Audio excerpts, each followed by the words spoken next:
I decided to visit the country house I gave to my wife. The new groundskeeper didn't recognize me. "I'm sorry, sir, but the owner of the house has already arrived." He pointed to her lover, who was giving orders on the porch.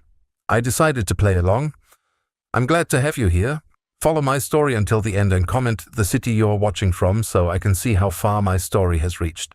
My name is Colin, and at 57 years old, I thought I knew my wife. After 23 years of marriage, I believed Milena and I had built something solid together. The country house in Vermont had been my gift to her 3 years ago, a place where she could find peace, pursue her art, and escape the pressures of city life. She'd been spending more and more time there lately, claiming she needed space to reconnect with herself. I should have seen the signs. The drive from Boston took me 3 hours, winding through autumn roads painted in brilliant oranges and reds. I hadn't called ahead. I wanted to surprise her. Maybe we could spend the weekend together, just the two of us, like we used to in the early days. God knows we needed it.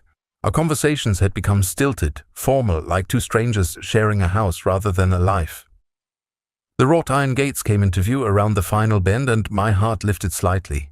The property looked magnificent in the fall light, the old colonial house sitting proudly among the maple trees I'd paid $12,000 to have professionally landscaped. Everything appeared perfect from the outside. I pulled up to the gate and pressed the intercom button, expecting it to swing open automatically. Instead, a voice I didn't recognize crackled through the speaker. "Yes. What can I do for you?" I frowned, leaning closer to the intercom. "I'm here to see Milena. I'm her husband." There was a pause, then the sound of footsteps on gravel. A man appeared from the small groundskeeper's cottage, a structure I'd had built last year so Milena wouldn't feel isolated when she stayed alone. He was younger than me, maybe in his early 40s, with the kind of rugged good looks that belonged in a cologne advertisement. He approached my car with the confident stride of someone who belonged here. "I'm sorry, sir," he said, his tone polite but firm, "but the owner of the house has already arrived." The words hit me like ice water. Owner of the house? I stared at him, waiting for recognition to dawn in his eyes, for him to realize his mistake. But his expression remained unchanged, professional, courteous, and completely unaware that he was speaking to the man who held the deed to this property. "I think there's been a misunderstanding," I said, my voice sounding strange even to my own ears. "I'm Colin Patterson. This is my house." The man's brow furrowed slightly, but not with recognition, with confusion. "Sir, I'm going to have to ask you to leave. Mrs. Patterson and her husband are here for a private weekend, and they specifically requested no interruptions." Her husband. The words echoed in my head as I sat frozen behind the wheel. Through the bars of the gate, I could see movement on the front porch of my house. A man, not the groundskeeper, but someone else entirely, stood there giving directions to what appeared to be a delivery crew. He gestured with the casual authority of someone completely at home, someone who belonged. My chest tightened as the full weight of the situation settled over me. Milena was here, in the house I'd bought for her, with another man, and somehow, in some way I couldn't yet comprehend, I had been erased from my own property so completely that even the staff didn't know who I was. The groundskeeper was still watching me, waiting for me to drive away. His hand rested casually on the gate latch, but his posture suggested he was prepared to call for backup if needed. How long had he been here? How many times had Milena told him stories about her real husband, the man currently standing on my porch? "Is there something wrong with your hearing, sir?" the groundskeeper asked, his politeness beginning to wear thin. "I need you to move along." Something in his tone, the dismissive way he spoke to me, as if I were some unwanted solicitor, sparked a dangerous idea in my mind. If Milena wanted to play games, if she wanted to pretend I didn't exist, then perhaps I should play along. Perhaps it was time to see just how deep this deception went. I forced my face into what I hoped was an apologetic expression. "You're absolutely right. I'm sorry. I think I may have gotten turned around. I'm actually looking at properties in the area, thinking of buying something for weekend getaways. This place is exactly what I had in mind." The groundskeeper's demeanor shifted immediately. The suspicious edge disappeared, replaced by the helpful attitude of someone who might be speaking to a potential buyer. "Oh, well, I'm afraid this property isn't for sale, sir. The Pattersons are very happy here." Of course, I said, my mind racing. But you know how it is. Sometimes people change their minds if the price is right. Would it be possible to speak with them? Just to express my interest? I watched his face carefully, noting the moment when he glanced back toward the house. He was considering it, weighing whether this was something he should handle himself or pass along to his employers.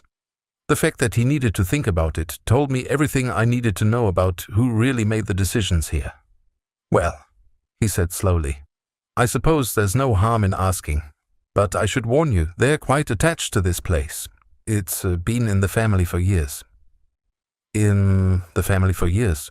The lie came so easily from his lips that I almost believed he believed it himself. How many times had Milena fed him this story? How carefully had she constructed this alternate reality where I simply didn't exist? I understand completely, I replied, my voice steady despite the rage building in my chest.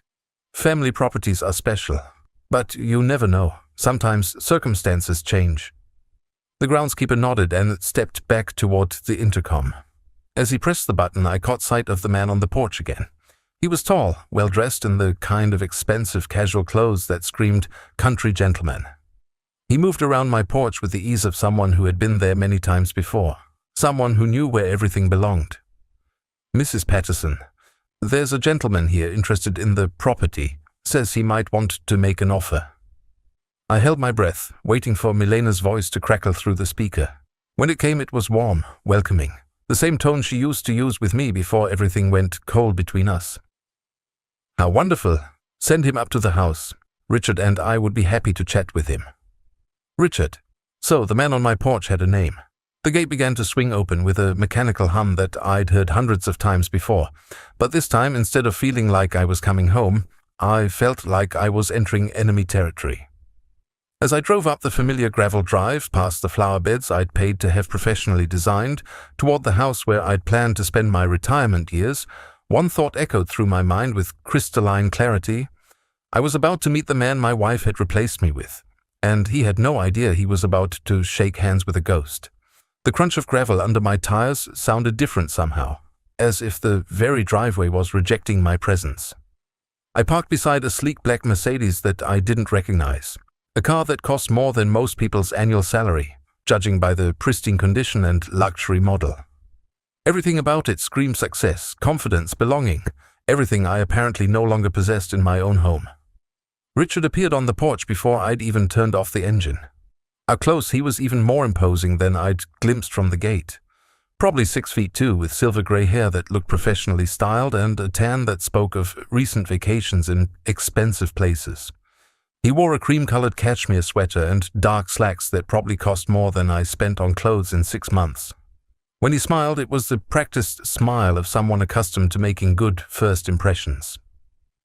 "You must be our potential buyer," he called out, striding down the steps with his hand extended. "Richard Patterson. Welcome to our little slice of paradise." Richard Patterson. He'd taken not just my wife, not just my house, but my last name as well. I shook his hand, noting the firm grip, the expensive watch on his wrist, the confident way he held eye contact. "James Morrison," I replied, pulling the false name from somewhere deep in my shocked brain. "Thank you for agreeing to see me on such short notice." "Not a problem at all," Richard said, his voice carrying the smooth confidence of someone who'd never doubted his place in the world. "Milena and I were just discussing how this property has such good energy that it practically sells itself. Come on up to the house. She's preparing some coffee." He turned and walked toward the front door, my front door, with the casual ownership of someone who'd walked that path 1,000 times. I followed, noting how he paused to straighten a planter that had shifted slightly, how he automatically held the door open with a muscle memory of routine. This wasn't recent. Whatever this was had been going on for a long time. The interior of the house hit me like a physical blow. It had been completely transformed since my last visit 6 months ago. Gone were the neutral tones and simple furniture I'd helped Milena choose. Instead, the living room was decorated in rich burgundies and golds, with artwork I'd never seen before hanging on walls I'd paid to have painted. Expensive Persian rugs covered the hardwood floors I'd had refinished 3 years ago. But it wasn't just the decor. It was the feeling of the space itself. The house felt lived in, settled, as if two people had been building a life here together for years. Family photos sat on the mantelpiece, photos that featured Milena and Richard in various poses of domestic bliss, hiking together, cooking together, laughing together on the very porch where I now stood as an unwelcome stranger. "Milena, darling," Richard called out toward the kitchen. "Our visitor is here." She appeared in the doorway, and for a moment my breath caught in my throat. At 52, Milena was still beautiful, perhaps more beautiful than when I'd married her. Her dark hair fell in soft waves around her shoulders, and she wore a flowing dress that made her look like she'd stepped out of a magazine about country living. But it was the expression on her face that nearly broke me. She looked genuinely happy in a way I hadn't seen in years. When her eyes met mine, there wasn't even a flicker of recognition. No shock, no guilt, no fear. She looked at me the same way she might look at any stranger who'd wandered into her perfect life. "You must be James," she said, moving forward with her hand outstretched. "I'm Milena Patterson. Richard's told me you are interested in the property." I took her hand, the same hand that had worn my wedding ring for 23 years, though now it bore a different band entirely, and managed to find my voice. "That's right. I hope you don't mind me saying, but you have the most beautiful home I've ever seen." Her face lit up with genuine pride. "Thank you so much. Richard and I have put a lot of love into this place. It's been our sanctuary for the past few years." The past few years, not months, years. "Please sit down," Richard said, gesturing toward the sofa, a piece of furniture I'd never seen before that probably cost more than my car. "Milena makes the most incredible coffee. We get the beans specially imported from a little farm in Guatemala." As they moved around each other in the living room, I watched their interactions with a mixture of fascination and horror. There was an easy intimacy between them, a natural rhythm that spoke of countless mornings spent together, countless evenings sharing this space. Richard's hand found the small of Milena's back as she passed him. She automatically straightened his collar when she noticed it was slightly askew. These were the unconscious gestures of a couple deeply comfortable with each other.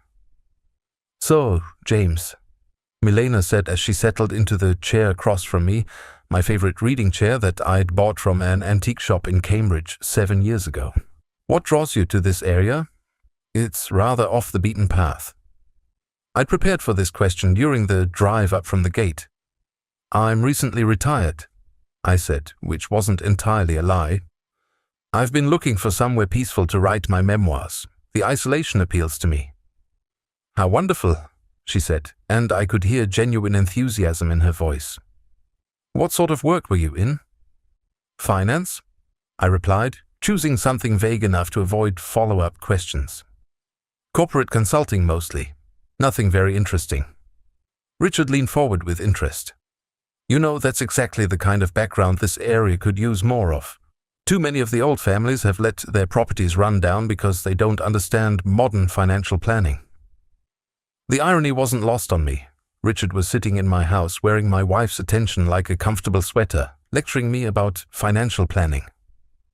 "The previous owner was exactly that type," Milena added, settling back in her chair with her coffee cup cradled in her hands. "A sweet man, but completely impractical when it came to money matters. He bought this place as some sort of investment, but he never really understood how to maintain a property like this." "Previous owner." I gripped my own coffee cup tighter, using the heat to keep my hands from shaking. "What happened to him?" I asked, surprised at how steady my voice sounded. Richard and Milena exchanged a look, one of those wordless communications that couples develop over time. "Divorce," Milena said with a slight shrug. "His wife finally got tired of his financial irresponsibility and took him to the cleaners. Poor man had to sell everything just to pay the settlement." The room spun slightly around me. In her version of events, I was the failed husband. I was the one who'd been left behind, the one who'd lost everything. She'd rewritten our entire history to make herself the victor in a story I didn't even know we were writing. "That's unfortunate," I managed to say. "It really was," she continued, warming to her subject. "But it worked out perfectly for Richard and me. We'd been looking for exactly this kind of property for months. The timing was almost too good to be true. Almost like it was meant to be." Richard added, reaching over to squeeze her hand. As I watched my wife of 23 years smile lovingly at another man in the house I'd bought for her while she told stories about my own demise, one thought crystallized in my mind with perfect clarity. I was sitting in the middle of the most elaborate lie I'd ever encountered, and the woman I'd loved for more than half my adult life was its architect. "Would you like to see the rest of the house?" Milena asked, rising from her chair with the graceful movements of a woman completely at ease in her surroundings. "Richard's done some wonderful renovations since we've been here." I nodded, not trusting my voice. Every room would be another knife twist, another reminder of how thoroughly I'd been erased from my own life. But I needed to see it all. I needed to understand the scope of what had been done to me. Richard led the way, his hand naturally finding the small of Milena's back as they walked. "We've really tried to honor the original character of the house while making it more functional for modern living," he explained, guiding me toward what had once been my home office. The moment we stepped through the doorway, I felt the blood drain from my face. My desk, the antique mahogany piece I'd inherited from my grandfather, still sat in its familiar spot by the window. But everything else had changed. My books were gone, replaced by volumes on art history and wine collecting. My filing cabinets had been replaced with an elegant credenza that held crystal decanters and expensive-looking pottery. "This is Richard's study," Milena said proudly. "He's quite the collector of rare books." I stared at my grandfather's desk, now covered with papers that belonged to another man. Richard moved behind it with the casual ownership of someone who'd claimed the space completely. As he gestured toward some architectural drawings spread across the surface, I caught sight of something that made my heart stop. There, partially visible beneath the renovation plans, was the corner of a document with my name on it. Not James Morrison, the fake name I'd been using, but my real name, Colin Patterson. My hands began to shake as I realized what I was looking at. "The previous owner left quite a bit of paperwork behind," Richard was saying, apparently noticing my stare. "Legal documents, property records, that sort of thing. We've been meaning to have it all properly disposed of, but you know how these things go. Richard's been handling all the legal aspects of the property transfer," Milena added. "He's much better with that sort of thing than I am." The casual way she said it, as if transferring my property to another man was just another household chore, nearly broke my composure entirely. I forced myself to focus on the papers visible on the desk, trying to make out more details without appearing suspicious. "You know," I said, moving slightly closer to the desk, "I'm always curious about the legal side of property acquisitions. Was this a complicated transfer?" Richard's expression brightened with the enthusiasm of someone who enjoyed talking about his accomplishments. "Actually, it was surprisingly straightforward once we got all the documentation sorted out. The previous owner's divorce settlement required him to liquidate his assets quickly, so he was motivated to sell." Divorce settlement. The lie came so easily from his lips that I almost believed he believed it himself. "The tricky part," Richard continued, "was dealing with some irregularities in the original deed. Apparently, the previous owner had some financial difficulties that complicated the paperwork. But we managed to get everything sorted out through proper legal channels." As he spoke, he casually shuffled the papers on the desk, and I caught a glimpse of something that sent ice through my veins. There, clearly visible for just a moment, was what appeared to be my signature on a document I'd never seen before. Not a photocopy or a scan, but what looked like an original signature in blue ink. My throat went dry. I knew my own signature, had seen it on thousands of documents over the years. And that was definitely my signature, on a paper I had absolutely no memory of signing. "Excuse me," I said, my voice sounding strange even to my own ears. "Could I trouble you for your restroom?" "Of course," Milena said immediately. "Down the hall, second door on the right, the same place it's always been." She caught herself immediately, but not quickly enough. The phrase hung in the air like smoke, revealing the slip she hadn't meant to make. For the first time since I'd arrived, uncertainty flickered across her face. Richard's eyes sharpened slightly, but he covered it with a smooth laugh. "What Milena means is that old houses like this tend to have very predictable layouts. The restroom is exactly where you'd expect it to be." I nodded and excused myself, but instead of heading directly to the bathroom, I took a detour through the hallway that led to what had once been our bedroom. The door was slightly ajar, and I could see inside without being obvious about it. The room had been completely transformed. Gone was the simple, comfortable furniture Milena and I had chosen together. In its place was an elaborate bedroom suite that looked like it belonged in a luxury hotel. But it was the personal touches that hit me hardest. Framed photos of Milena and Richard on the bedside tables, his clothes hanging in the closet I'd built with my own hands, her jewelry scattered across the vanity I'd given her for our 10th anniversary. On the dresser, partially hidden behind a vase of fresh flowers, I spotted something that made my chest tighten with rage. It was our wedding photo, or rather, it had been our wedding photo. Someone had carefully cut me out of the picture, leaving just Milena in her wedding dress, smiling at empty space, where I used to stand. The sight of my own image, literally erased from our most important moment, filled me with a cold fury I'd never experienced before. But it also clarified something important. This wasn't just about an affair or even about money. This was about completely eliminating my existence from Milena's life, as if our 23 years together had never happened. I forced myself to continue to the bathroom, where I splashed cold water on my face and tried to process what I'd seen. The forged signature, the casual lies about property transfers, the methodical erasure of our shared history. It all pointed to something far more calculating than a simple extramarital affair. When I returned to the study, Richard and Milena were deep in quiet conversation. They stopped talking the moment I appeared, both turning to me with bright smiles that didn't quite reach their eyes. "I hope you don't mind," Richard said, "but while you were gone, Milena and I were discussing your situation. If you're serious about wanting to purchase a property in this area, we might be able to help you more than you realize." "What do you mean?" I asked, though every instinct I had was screaming at me to get out of there immediately. Milena leaned forward with the same expression she used to wear when she was excited about a new art project. "Well, the thing is, we've been considering expanding our real estate portfolio. Richard has such a good eye for undervalued properties, and there are several places in this area that might be perfect for someone with your background. We could potentially act as consultants," Richard added smoothly. "Help you identify the right property, navigate the local market, handle the legal complexities. For a reasonable fee, of course." The audacity of it took my breath away. They were trying to sell me more property, probably using the same fraudulent methods they'd used to steal mine. Milena was sitting in my house wearing jewelry I'd bought her, proposing to help another man avoid the financial mistakes that had supposedly destroyed her previous marriage. "That's very generous," I managed to say. "But I should probably think it over. This is a big decision." "Of course," Milena said warmly. "But don't think too long. Properties in this area don't stay on the market very long when they're properly priced." As they walked me back toward the front door, I caught one more glimpse of the study. The papers were still scattered across my grandfather's desk, but now they were arranged differently.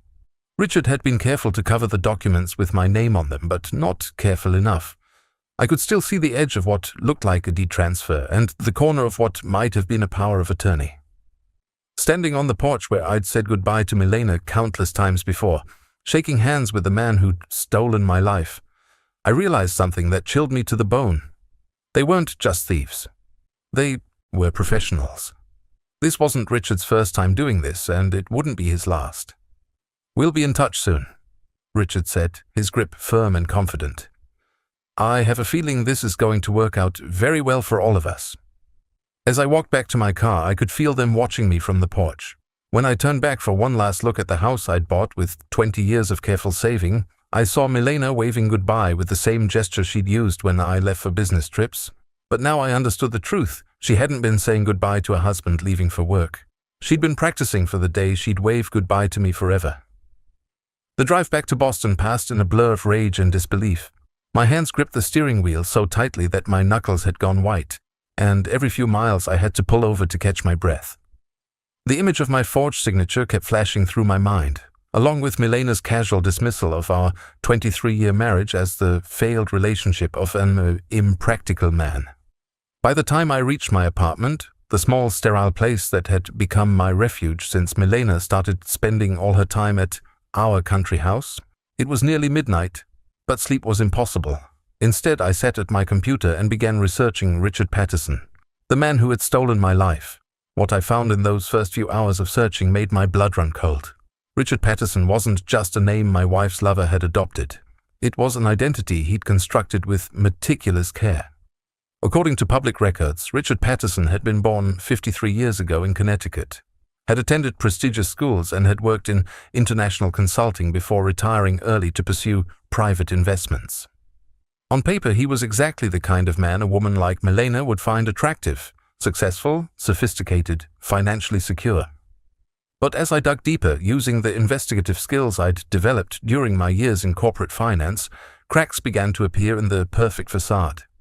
The Connecticut birth records were real, but they belonged to a Richard Patterson who had died in a car accident 28 years ago at the age of 25.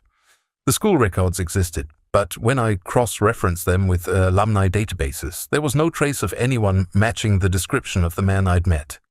The consulting firm he'd supposedly worked for had been dissolved 15 years ago, leaving no paper trail of his employment. Richard Patterson, the man currently sleeping in my bed with my wife, was a ghost, a carefully constructed identity built on the bones of a dead man's life. I spent the next 3 days consuming every piece of information I could find about identity theft, real estate fraud, and something called romance scams. What I discovered made me sick to my stomach. Richard wasn't just a simple con artist.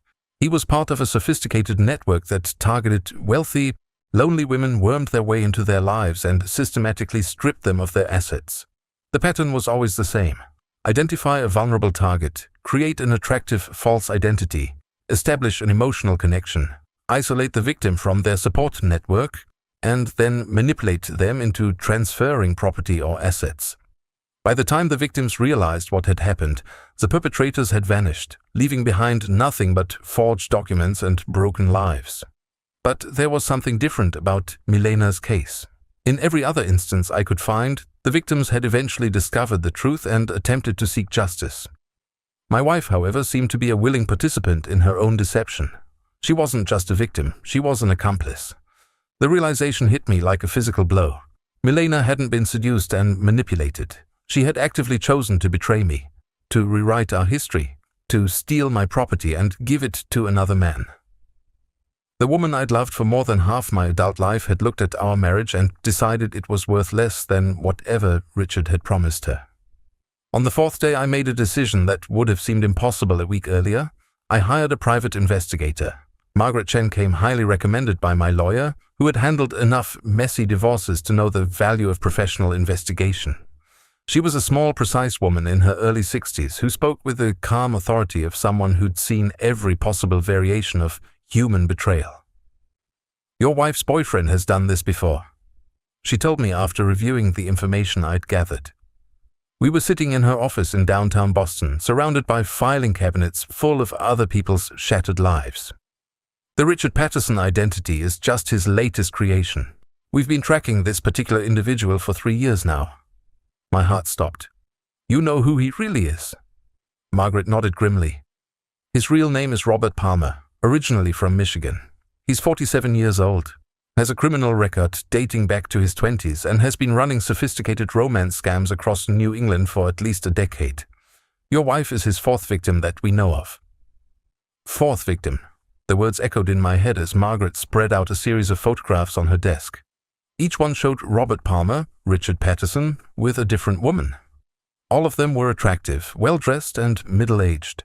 All of them were smiling at the camera with the same expression of contentment I'd seen on Milena's face. "What happened to the others?" I asked, though I wasn't sure I wanted to hear the answer. "The first one, Sandra Mitchell from Maine, lost her house and her life savings before she figured out what was happening. She tried to press charges, but Palmer had already moved on. The second victim, Patricia Wayne from New Hampshire, actually married him before discovering the truth. She's still fighting to recover her assets through the courts." Margaret pulled out another photograph, this one showing a woman who looked remarkably similar to Milena. Dark hair, elegant features, the kind of refined beauty that suggested education and social status. The third victim was Jennifer Rothschild from Massachusetts. She was a widow with substantial assets, much like your wife's situation. Palmer convinced her to transfer ownership of her late husband's real estate portfolio to him for tax purposes. By the time she realized what had happened, he'd sold everything and disappeared. And Milena? Margaret's expression grew even more serious. Your wife's case is different. In the previous instances, Palmer targeted women who were isolated, widows, divorces, women who had few close family connections to interfere with his plans. But your wife is still married? She has a husband who could potentially discover the fraud and take action to stop it. The implication hung in the air between us like a toxic cloud. You think he's planning to get rid of me permanently? I think, Margaret said carefully, that your wife's cooperation in this scheme suggests a level of planning that goes beyond simple financial fraud. The forged documents you saw, the systematic erasure of your presence from the property, the stories about your supposed divorce. These aren't the actions of a woman who's been manipulated. These are the actions of someone who's actively participating in making you disappear. She leaned forward, her eyes holding mine with uncomfortable intensity. Mr. Patterson, I need you to understand something very important. In 2 of Palmer's previous cases, the victims' former partners died in what appeared to be accidents shortly before the financial transfers were completed. A car crash in Maine, a drowning accident in New Hampshire. Both deaths removed the last potential obstacles to Palmer's plans. The room seemed to tilt around me. I gripped the arms of my chair, struggling to process what Margaret was telling me. Milena wasn't just stealing my property, she was helping to plan my elimination. What do I do? I asked, surprised at how steady my voice sounded. Margaret gathered up the photographs and placed them back in their folder. First, we document everything. Every fraudulent document, every forged signature, every illegal transfer. We build a case that will hold up in court and put Palmer away for a very long time.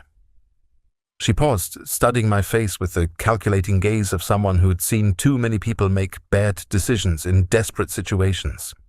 But more importantly, she continued, we make sure you stay alive long enough to see justice done, because if I'm right about Palmer's plans, you're not just a victim of fraud, you're a target for elimination. As I left Margaret's office that afternoon, walking through the busy streets of Boston where I'd lived and worked for 30 years, I felt like a ghost haunting my own life. Every car that passed too close, every stranger who looked at me twice, every unexpected sound made my heart race with paranoia. But underneath the fear, something else was growing, a cold, calculating determination that I'd never felt before. If Milena and her accomplice thought they could erase me from existence, they were about to learn just how wrong they were. I was still alive, I still had resources they didn't know about, and now I knew exactly who I was fighting. The game was far from over. The next 2 weeks became the most intensely focused period of my life. Working with Margaret and a team of forensic accountants she recommended, I methodically documented every aspect of the fraud that had been perpetrated against me. What we uncovered was even more extensive than I'd initially imagined. Robert Palmer, I refused to think of him as Richard anymore, had been systematically transferring my assets for over 8 months. Not just the country house, but investments, bank accounts, even the retirement fund I'd been building for 30 years. Milena had provided him with access to everything, signing documents with a version of my signature that had been practiced to perfection. The most damning evidence came from security cameras at various banks and legal offices. Margaret's contacts in law enforcement helped us obtain footage showing Milena and Palmer together, conducting business with forged power of attorney documents. In one particularly clear recording, Palmer could be seen coaching Milena on how to sign my name.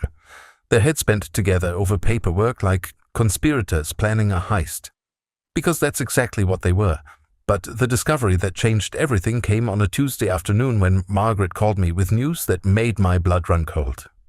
We found Palmer's next target, she said without preamble. Her name is Dorothy Henshaw. She's a 72-year-old widow from Newport who inherited a substantial estate from her late husband. Palmer has already made contact. My heart sank. Another woman about to be destroyed by the man who'd stolen my life. What's the timeline? Based on his previous patterns, he's probably 3 to 4 weeks away from beginning the property transfers. But here's the thing, Colin. We found communications between Palmer and Milena discussing their plans for Mrs. Henshaw. And your name came up. I gripped the phone tighter. What do you mean? They're planning to use your tragic accident as part of their story with the new victim. According to their correspondence, they're going to tell Mrs. Henshaw that Milena is a recent widow who lost her beloved husband in a car crash, which is why she's so grateful to have found love again with Richard. Your death is supposed to generate sympathy and trust. The casual way they discussed my planned murder, as if it were just another element in their romantic fiction, filled me with a rage so pure it was almost liberating. They had underestimated me completely, treating me like an obstacle to be removed rather than an opponent capable of fighting back. There's more, Margaret continued. We intercepted communications suggesting that Palmer is getting impatient with the current scheme. He's pressuring Milena to accelerate the timeline for your elimination. They are planning something for this weekend. This weekend. 4 days away. That night I barely slept. Every sound outside my apartment made me jump. Every car that lingered too long in the parking lot sent my heart racing. But by morning my fear had crystallized into something far more useful. A plan. I called in sick to work, not difficult to do convincingly given that I looked like hell, and spent the day making preparations. I transferred what remained of my accessible funds to accounts Palmer didn't know about. I made copies of all the evidence Margaret had gathered and stored them in multiple secure locations. I wrote detailed letters explaining everything I'd discovered and arranged for them to be delivered to law enforcement if anything happened to me. But most importantly, I made a phone call that would change everything. Mrs. Henshaw, my name is Colin Patterson, and I believe you are in terrible danger.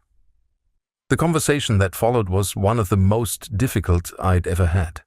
Dorothy Henshaw was a sharp, intelligent woman who initially reacted with skepticism to my warnings about the man she knew as Richard Patterson. But when I showed her the photographs Margaret had compiled, when I played her recordings of Palmer using the same romantic lines he'd used on his previous victims, her disbelief crumbled into horror. He seemed so genuine, she whispered over the phone. He told me about losing his previous girlfriend in a car accident, how devastated he was, how grateful he felt to have found love again. Mrs. Henshaw, I said gently, that previous girlfriend is my wife, and I'm the one who's supposed to die in that car accident. By Thursday evening, everything was in place. Dorothy Henshaw had agreed to cooperate with law enforcement, wearing recording equipment during her scheduled meeting with Palmer the following evening. Federal agents brought in because Palmer had crossed state lines were positioned to make arrests the moment financial documents were presented for signature.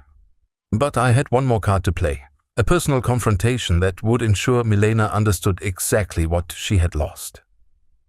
I drove to the country house on Friday morning, timing my arrival for when I knew Palmer would be away, meeting with his legal contacts about the Dorothy Henshaw scheme. The same groundskeeper let me through the gate, still believing I was James Morrison, the potential buyer who'd visited weeks earlier. Milena was in the garden, tending to flowers I'd helped her plant 3 years ago. She looked up with surprise when she saw me approaching, but her expression quickly shifted to the polite smile she reserved for unwanted guests. James, she said, straightening up and brushing dirt from her hands. This is unexpected. Richard isn't here right now, but I'm sure he'll be back soon if you'd like to wait. I stood there looking at her, really looking at her, for the first time in months. She was still beautiful, still carried herself with the grace that had first attracted me 24 years ago. But now I could see the hardness in her eyes, the calculation behind her smile. I'm not here to see Richard, I said quietly. I'm here to see you, Milena. She blinked, and for just a moment, genuine confusion crossed her face. I'm sorry, but do we know each other? I don't think we've been properly introduced. The audacity of it, standing in the garden of the house I'd bought for her, wearing earrings I'd given her for our anniversary, pretending we were strangers, finally broke the last restraints on my anger. 23 years, I said, stepping closer. 23 years of marriage, and you can look me in the eye and pretend you don't know who I am. The color drained from her face.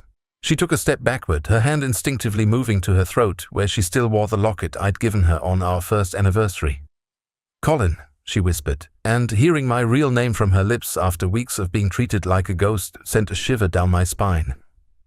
Did you really think I wouldn't figure it out? I asked, my voice deadly calm. Did you think you could steal my life, plan my murder, and I'd just disappear quietly? Her mouth opened and closed soundlessly. For the first time since this nightmare began, Milena looked genuinely terrified. "I know about Robert Palmer," I continued. "I know about his previous victims. I know about the forged documents, the stolen assets, the whole elaborate scheme you've been running. And I know about your plans for this weekend."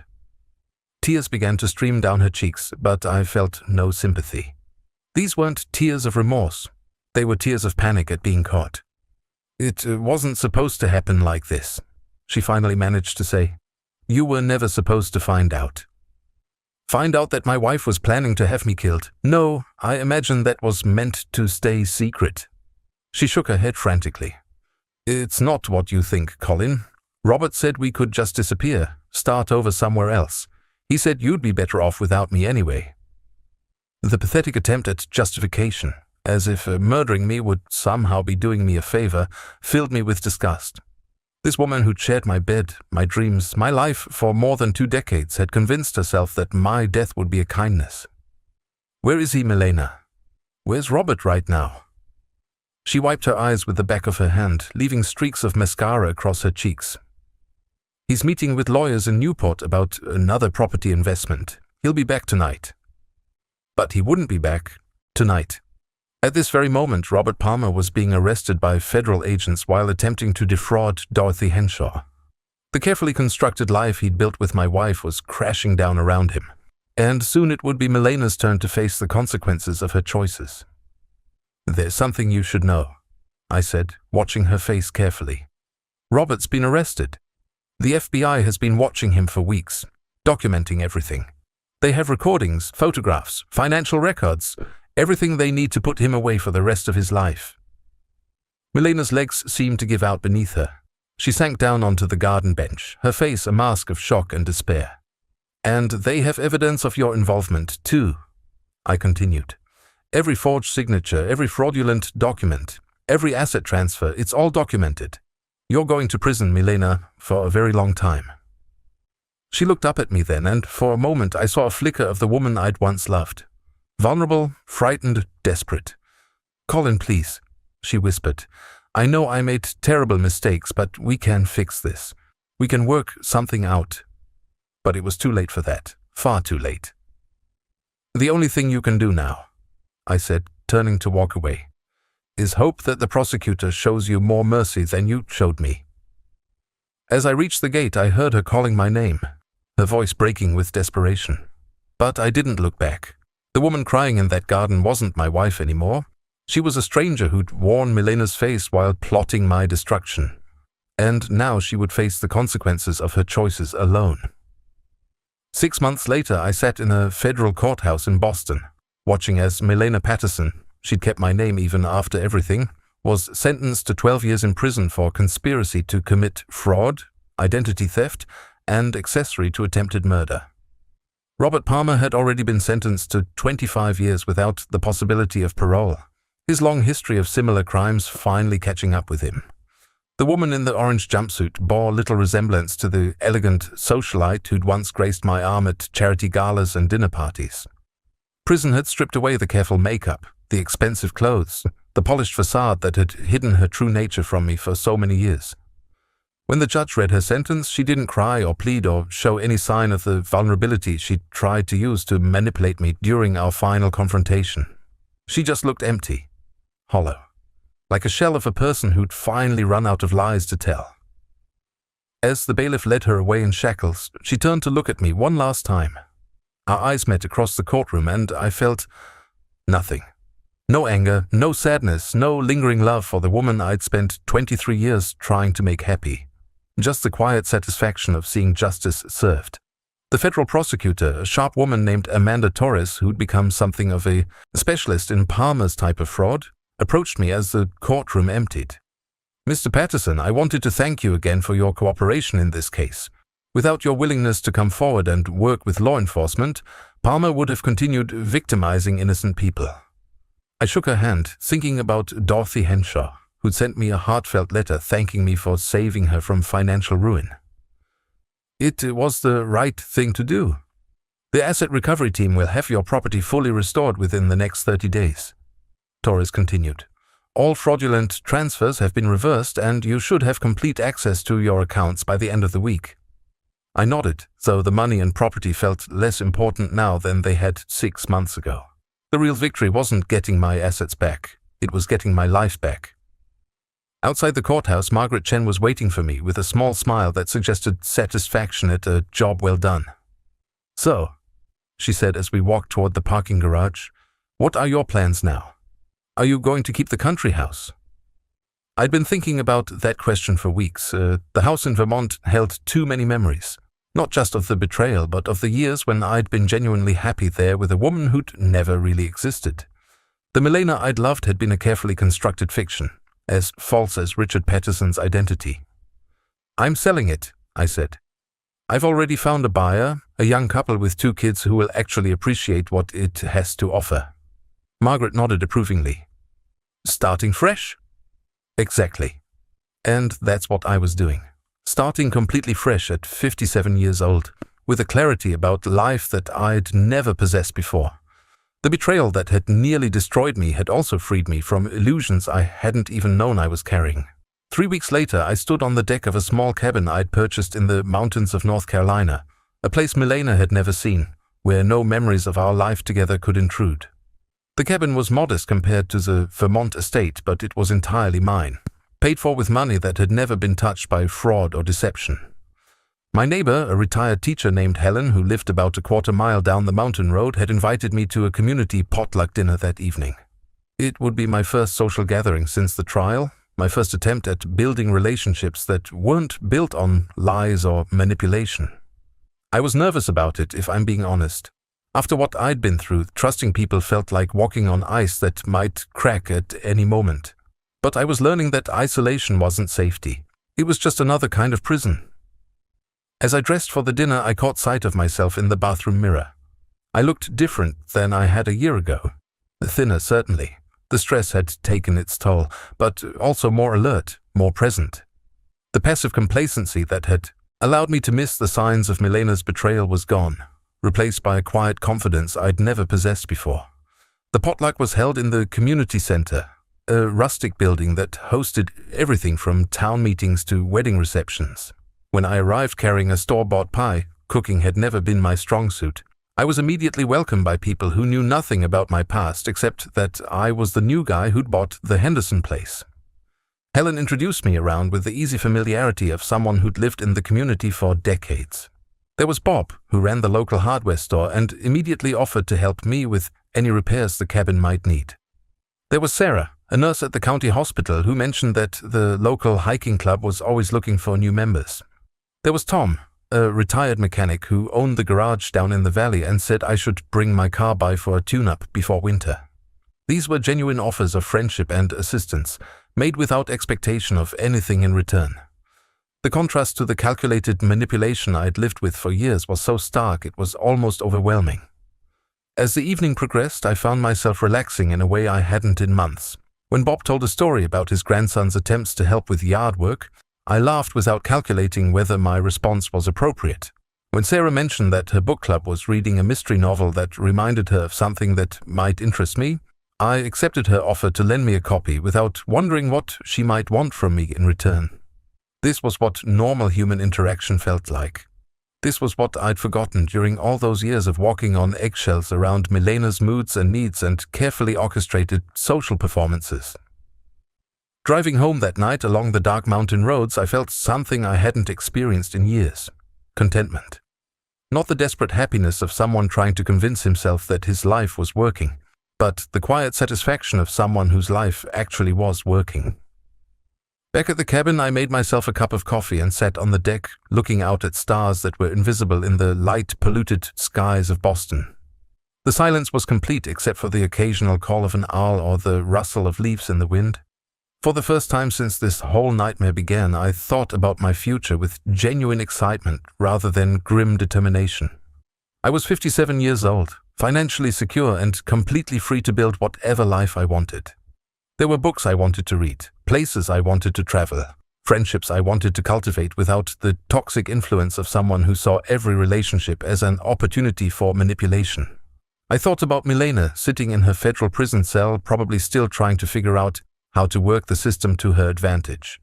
The woman who'd been so focused on appearances and social status was now wearing identical clothes to murderers and drug dealers, eating institutional food, sleeping on a narrow cot in a shared cell. For a moment, I almost felt sorry for her. Then I remembered the casual way she'd discussed my planned murder with her accomplice, and the sympathy evaporated. Some people make their own prisons through their choices, and Milena had constructed hers with remarkable thoroughness. My phone buzzed with a text message from my lawyer, confirming that the sale of the Vermont house had gone through without complications. The final ties to my old life had been severed. The money from the sale, combined with my recovered assets, meant I could live comfortably for the rest of my life without ever working again if I chose. But I was already thinking about what kind of work I might want to do. Something meaningful, something that helped people rather than just generating profit. Maybe something with Margaret's investigative firm, helping other victims of fraud recover their lives. Maybe volunteer work with programs that helped people rebuild after financial crime. I had time to figure it out. For the first time in my adult life, I had unlimited time to discover who I really was when I wasn't desperately trying to make someone else happy. The coffee grew cold as I sat there planning and dreaming under a sky full of stars that belonged to no one and everyone at the same time. In the distance, I could see the lights of Helen's house, warm and welcoming in the darkness. Tomorrow, I would start building the authentic life I'd never known I wanted. Tonight, I was simply grateful to be alive to see another day, something that 6 months ago had been far from guaranteed. I raised my coffee cup in a silent toast to the mountain, to the stars, and to whatever came next. Freedom tasted better than I'd ever imagined.